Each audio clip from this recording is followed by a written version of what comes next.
All right, welcome back everyone for another deep dive. Today we're taking a look at The Art of Reading Minds by Henrik Fexeus. Oh, interesting. Yeah, it's all about, I've heard of this one. body language and nonverbal communication. Yeah, Really kind of digging below the surface exactly. to see what people are really thinking. Like to give a secret language. Kind of a secret language, Ah. right? So Ah. we've both read the book. We've got lots of notes and thoughts. So what really stood out to you from the book? Well, one thing that kind of blew my mind was how much we actually reveal without even realizing it. Yeah.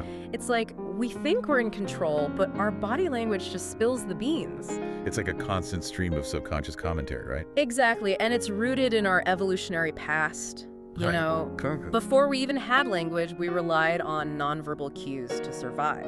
I can see that. Like, our ancestors needed to know if someone was a threat or a potential mate just by reading their body language. Right. So even though we've evolved, that part of our brain, the limbic system, is still running the show behind the scenes. So it's like we're still giving off these primal signals even if we're not aware of it. Exactly. That's why you might have someone saying, "Oh, I'm fine," with a tight smile, Uh-huh. but their arms are crossed, their gaze is averted, Yeah. their body language is screaming, "Help!" It's like a disconnect between what they're saying and what their body's saying. Totally. So, okay, we can kind of pick up on those obvious cues, but how do we go deeper? The book talks about these microexpressions. Yes. Microexpressions, they're these tiny, involuntary facial expressions. Okay. They happen in a fraction of a second. And they reveal our true emotions. They're like a window into our true feelings, even if we're trying to hide them. So like a poker player trying to bluff? Exactly. Huh? They might think they have a poker face, Uh-huh. but a microexpression could betray their excitement or disappointment. Okay, but these microexpressions are so fast, how are we supposed to catch them? It takes practice, for sure. Yeah. But with practice, you can train your eye to spot them.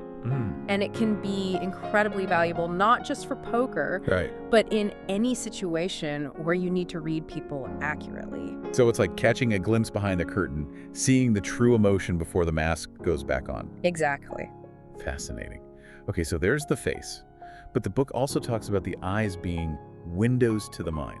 The eyes, they don't lie. So what can we learn from someone's gaze? Well, eye movements are closely linked to our thought processes.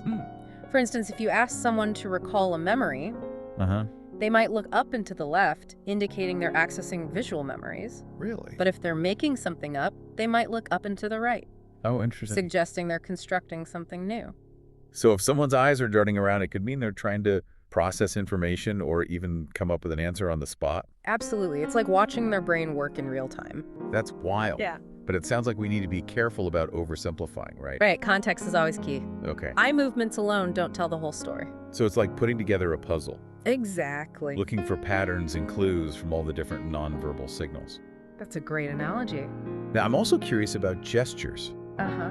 I know the book talked about that too. Yeah. What are some common gestures we should pay attention to? Well, fidgeting, like tapping your foot or playing with your hair, Right. that can often indicate nervousness or discomfort. Okay. If someone is steepling their fingers, it could suggest confidence or authority, Oh, really? while touching their face might signal anxiety or deception. So even seemingly insignificant movements can be telling. Absolutely. Every gesture has a potential meaning. It makes me think about job interviews. Oh, yeah. The book mentioned that. You could have someone with a perfect resume, Right. giving all the right answers. But if their body language screams uncomfortable or disengaged, it's kind of a red flag. It definitely raises questions. So what should we be looking for in that kind of situation? Eye contact is crucial. Okay. Are they making eye contact? Are they mirroring your body language, suggesting rapport? Are their gestures congruent with their words? It's like having an extra layer of insight into someone's true feelings and intentions. Exactly. So it's not just about spotting lies, but also about building better connections and understanding. Absolutely. It's about empathy and understanding, not manipulation. It's like gaining a superpower. The ability to see beneath the surface I like that. and connect on a deeper level. It's a powerful tool for sure. So we've talked about reading others, but Yeah. what about ourselves? Ooh, good point. Any thoughts on that? Well, here's That? something to ponder. What if we turn this lens inward and observed our own nonverbal communication? What do our gestures, eye movements, and microexpressions reveal about us? It's a journey of self-discovery. I like that. That can be just as fascinating as decoding others. Wow, I think that's a perfect place to leave it for our listeners to consider. Yeah, I think so. Thanks for joining me on this deep dive into the art of reading minds. It's been fun. We'll be back soon with another fascinating topic. See you then.